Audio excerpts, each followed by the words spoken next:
I don't believe in the glass ceiling whatsoever. I think at the moment I'm more inclined to talk about the glass slipper, and the glass slipper is for anyone who seems fit to fit that slipper, whether it's a boy or a girl.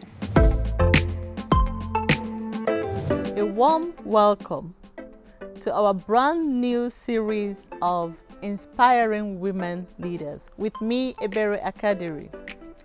It's great to have you with us. Today, I am joined by Marguerite Soeteman Reijnen. She is a trailblazer in the insurance industry. She was the first chief brokerage officer for Europe, Middle East, and Africa at Aon Risk Services and the first female chairman of the Dutch Reinsurance Association. She is now chairman of the executive board of Aon and the global chief marketing officer at Aon Inpoint.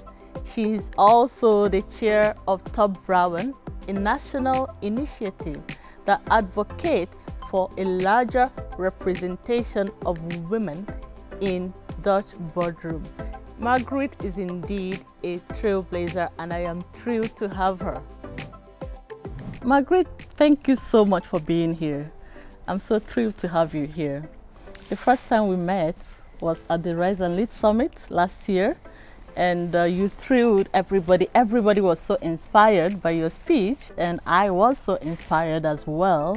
So it's really a pleasure to have you here with me. Thank you. Yeah. So I'm going to start by asking about your personal story. How have you gotten to where you are today in your leadership position?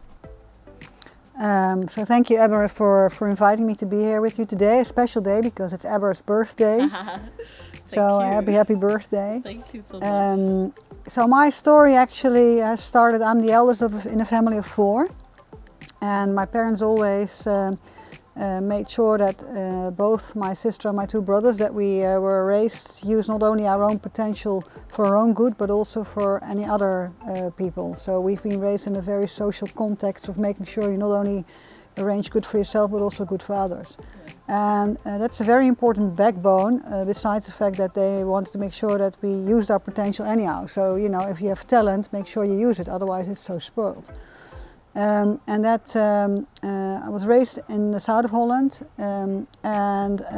so education was an important part of our family. My mom was a teacher, my dad was an engineer, and so going to the stages of after high school to university and then to work, I was always, you know, it was always an awareness in my back mind of, you know, make sure you use your potential. So when I started working at Aon, which I worked for 30 years in a few weeks' time, amazing, that's always been in the back of my mind. And so in a positive sense, you know, there have also been challenges, but there have always been lots of opportunities. I think that's the most important, you know, make sure that you take whatever is being offered, and if you don't get it offered, create it for yourself. Use your own potential, and you should be the master of your own destiny. Did you always know where you wanted to be?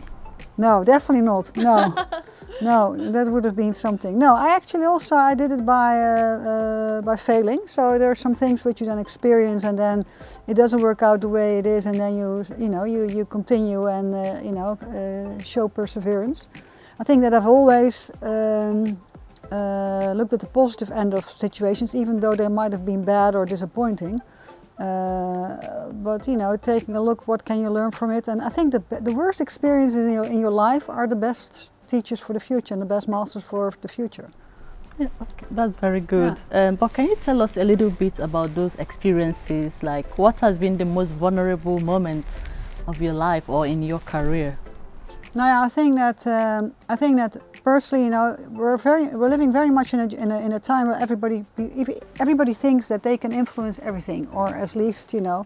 But it's clear, and it's especially clear now, while we're living in the times where the coronavirus is happening around the world, that health is something which you can influence to a certain extent. So, and back to your question, I've also experienced a situation where health was not at my side. And so, understanding, you know, the impact of what in the ancient Roman time they said mens sana in corpore sano, which is a healthy mind and a healthy body, is extremely important. So, you know, I think that more and more we are going to see that, and this is what we discussed also during your Rise and Lead Summit, that it's not only about financial well-being, not only about physical well-being, but also about mental well-being. Yes. So I think that more and more attention is being paid to those three elements of being well. Yes. Okay, well, you mentioned something very profound, which is a kind of a leadership trait. And I always tell the Rise and Lead women that for you, when you're building your leadership, you need to be self-aware, which you already mentioned, knowing your strengths, how you want to be perceived. But I would like to know, what is your leadership style? And how did you find out about it? Yeah, so I think that my leadership style is one which is, I'm very close to myself. Okay. So what does it mean? That I'm not pretending to be someone else. I'm pretty extrovert. I'm very passionate about things I believe in. And so I think I'm very interested in other people. So if you look at how to create trust, it's important to know what you're talking about, which for me is a given. If you don't know what you're talking about, you should maybe not speak at all. Or ask questions. But if you want to create trust, you need to know what you're talking about. You need to be authentic, which is being close to yourself, and you need to have empathy for people. And I think that the empathy element for people is really important. For those who are watching us, some of them may have struggled with finding a mentor or support to help them, in their career journey.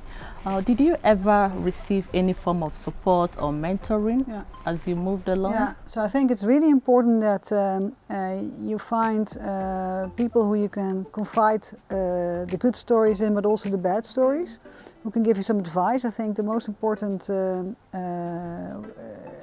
what you can get is advice from other people and different perspectives to different situations. Okay. And that maybe sometimes also that you might hear things which you don't want to hear, but then take it in and make the best of it. Okay.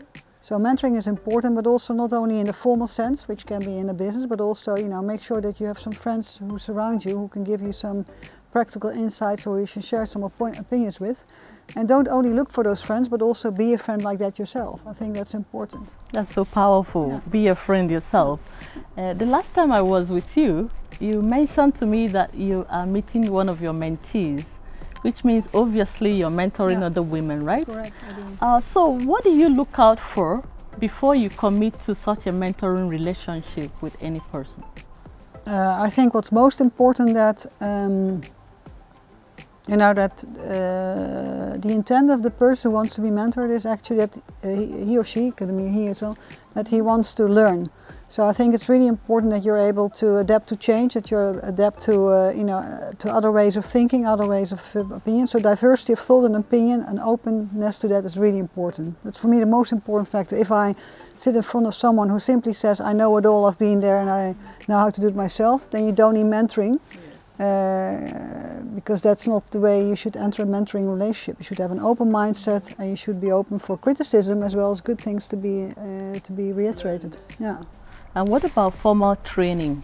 For those who want to be leaders, do you advise that they get any form of training on how to lead? Yeah, so on the leadership, I think that leadership for me is something which you can't call upon yourself. It's something which other people call on you. So you're either a leader who wants to be followed because people want to follow you.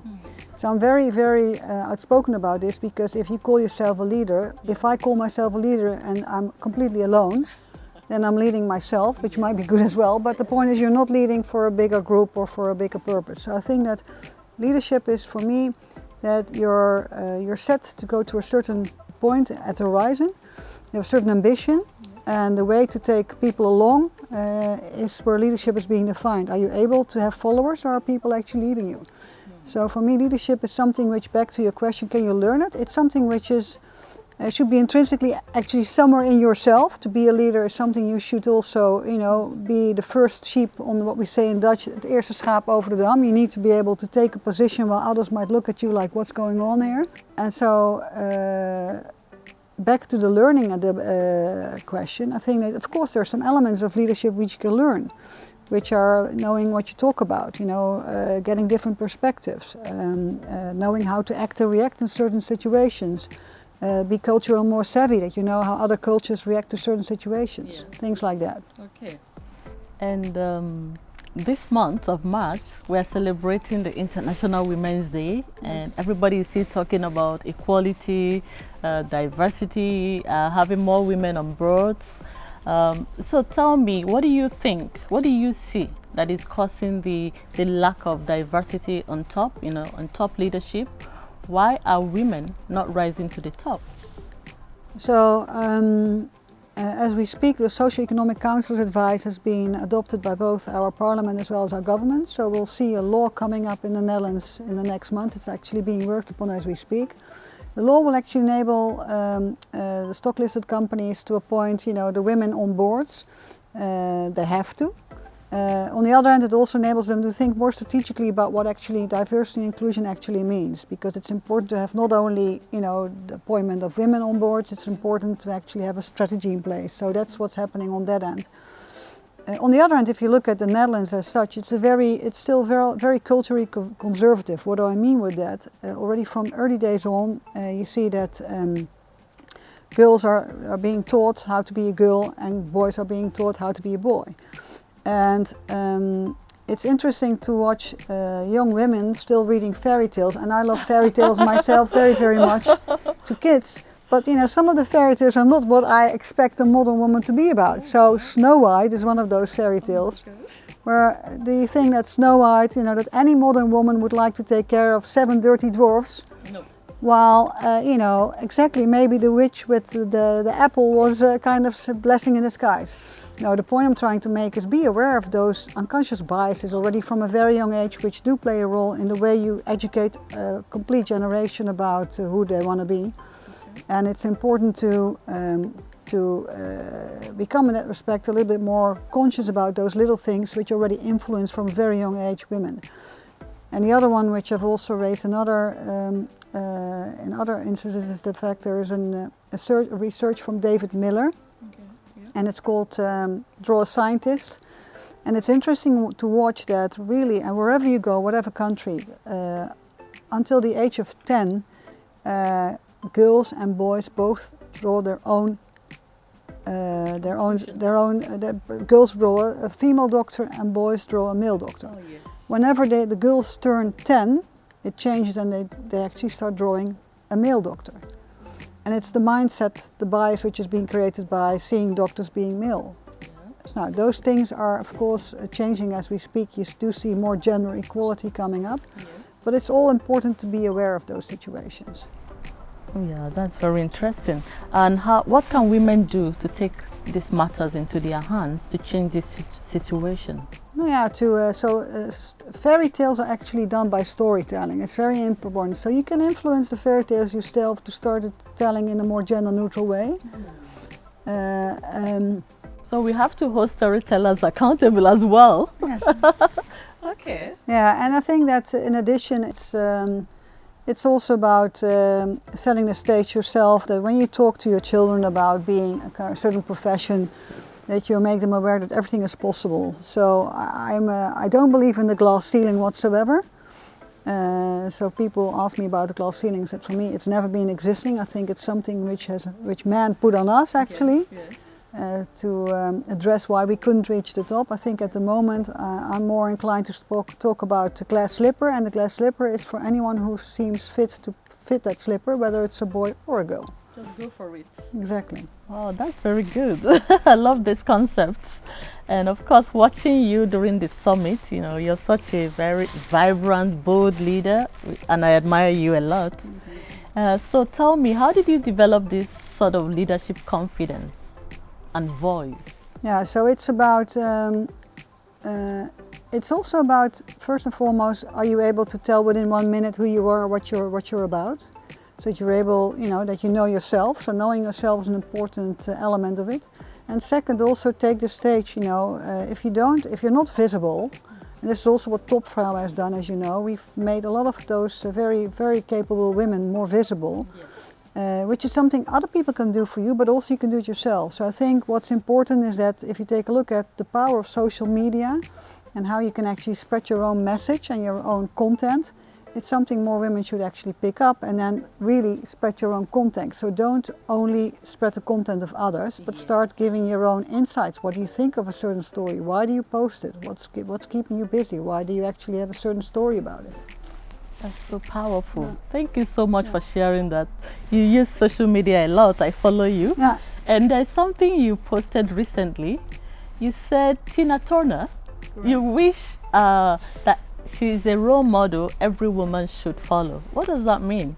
So I think that if you look at, so many people know Tina Turner for all the fabulous songs she has sung, but not many people know her life story, which has been quite an interesting one. So I didn't know myself before I went to see that musical, which is perfect, so go and see it. And really fun and extremely joyful. She's had a very tough life by, she was harassed by her husband. Then she actually had to overcome segregation in the US, and she only really became a superstar on her own, at her own merit, when she actually moved from the US to the UK, because in the US segregation played a very negative role to her career. And when she moved to the UK, and I didn't know this myself, this was one of the elements I enjoyed, was that she was actually discovered by members of Heaven 17. Okay. And my generation knows the song Temptation. I don't know what that, which is one of the groups at the time in the 80s, which with electronic synthesizer, etc. And it's quite interesting to see some of those elements. So back to her being a powerful lady, she'd actually failed. She actually has, she has fallen. She stepped down. She's been, showing a lot of perseverance to get where she wanted to be. And so I'm very impressed by a musical which tells a story which also really addresses, she was beaten up by her husband. So it's a sad story, but also a very positive story around how you can get where you want to be if you persevere and keep on the good spirits. So in essence, you're advising our audience watching or listening to go out there. They shouldn't stay down forever. They should get up again and try again and persevere until they get what they want. And I've always said you're the master of your own destiny, so keep it very close to yourself. Don't pretend to be someone else. It's also something we always say, like you should behave in a different manner. No, you should behave the way you feel comfortable. If you're in your strength, people will feel you're in your strength.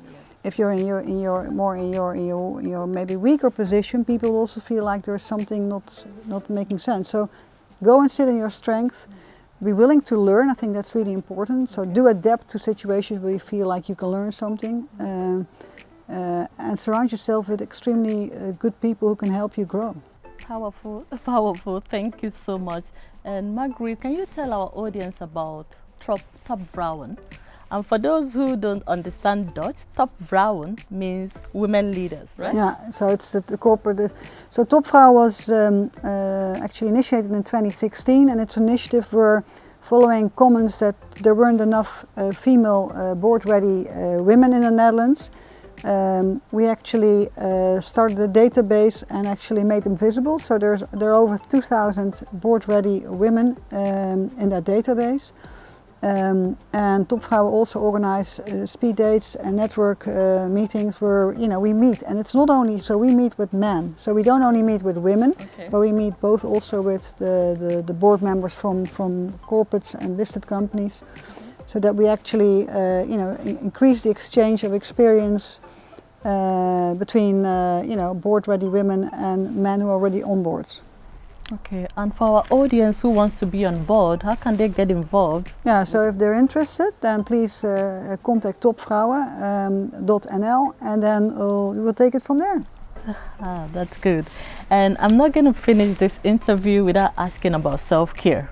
And for our audience who were not at the summit, can you tell us more about self-care and how do you accomplish it as a leader? Yeah, so self-care is important. I already mentioned mens sana in corpore sano, which is one of the ancient Roman sayings. And it's about having a healthy mind and a healthy body. And so it means that, give people the best of you instead of the rest of you. And so self-care means that you're able to give the best of you. Yeah. Which means also that you should take very good care of your own health and make sure that, that you're physically fit. So I do go to the fitness every twice a week. So do make sure that you have a balance in place around, your physical well-being, your mental well-being, and that will also enable financial well-being if you do it like that. Thank you so much. Thanks for that tip because it's saving me right now. I'm observing it very personally.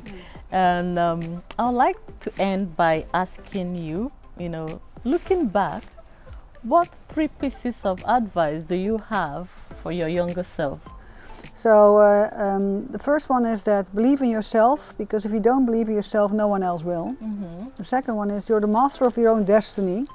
So, take a look which destiny you would like to achieve or where you would like to go, and then, start, connecting the dots to get there. And the last one is I'm a heavily believer in people. So also connect with the right people at the right moments in your life and give them faith and trust, and then trust will be your friend as well. Thank you so much, Marguerite. I'm really happy that you could join us. And for those of us who are watching or listening, you have listened to her great tips. I hope you are inspired to take your leadership to the next level. Thank you and bye for now.